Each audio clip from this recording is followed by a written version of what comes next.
निरगुडसर या ठिकाणी जी दुर्दैवी घटना घडली, 4 लहान बालकांचा शेततळ्यामध्ये बुडून त्या ठिकाणी दुर्दैवी मृत्यू झाला। ही घटना अत्यंत दुःखदायक, वेदना देणारी आणि हृदय पिळवटून टाकणारी आहे। कळी उमलायच्या आतच ती त्या ठिकाणी मालवली गेली।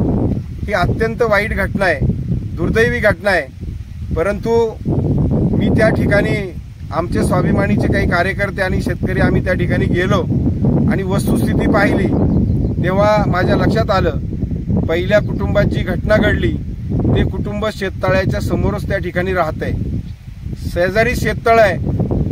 मला सांगा, या ठिकाणी त्या कुटुंबाची एकतर राहण्याची व्यवस्था करायला नको होती किंवा ते शेततळ त्या ठिकाणी शेजारी नको होतं, ही साधी गोष्ट कारखान्या प्रशासनाच्या लक्षात आली नाही का?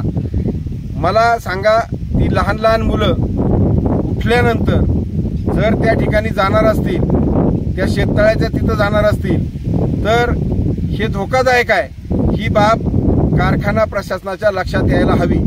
एकतर त्या कुटुंबाची राहण्याची व्यवस्था दूर कुठेतरी करायला हवी होती, एकतर ते घर त्या ठिकाणी नको होतं, त्यांची राहण्याची व्यवस्था त्या ठिकाणी नको होती किंवा शेजारी शेततळ नको होतं, ही कुठली तरी एक गोष्ट त्याच्यामध्ये नको होती।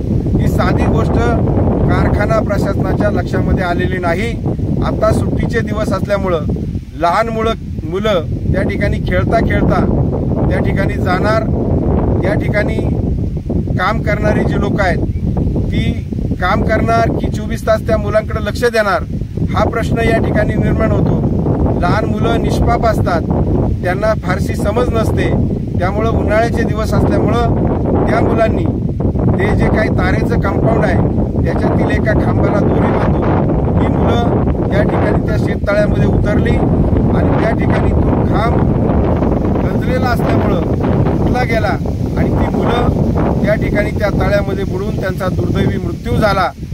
या ठिकाणी खरं पाहिलं तर ज्या पद्धतीनं तळ्याला सुरक्षा व्यवस्था पाहिजे तशी सुरक्षा व्यवस्था त्या ठिकाणी दिसली नाही।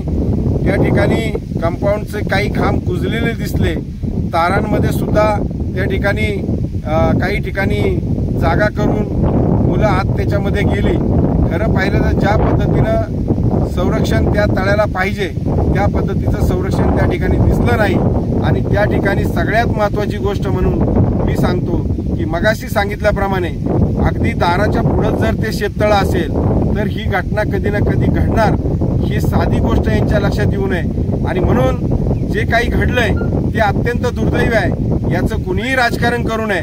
परंतु जी निष्पाप लहान बालकं त्या ठिकाणी गेलेली आहेत त्या कुटुंबाला न्याय मिळणं गरजेचं आहे। माझी वरिष्ठ पोलीस अधिकाऱ्यांना, पारगाव पोलीस स्टेशनचे DI असतील त्यांना देखील विनंती आहे की याच्यामध्ये कुठल्याही प्रकारचं राजकारण न करता निपक्षपातीपणे या सगळ्या घटनेची चौकशी झाली पाहिजे आणि या निरपराध आणि निष्पाप गेलेल्या जीवांना, त्या कुटुंबांना न्याय मिळाला पाहिजे, ही स्वाभिमानी शेतकरी संघटनेची या ठिकाणी मागणी आहे।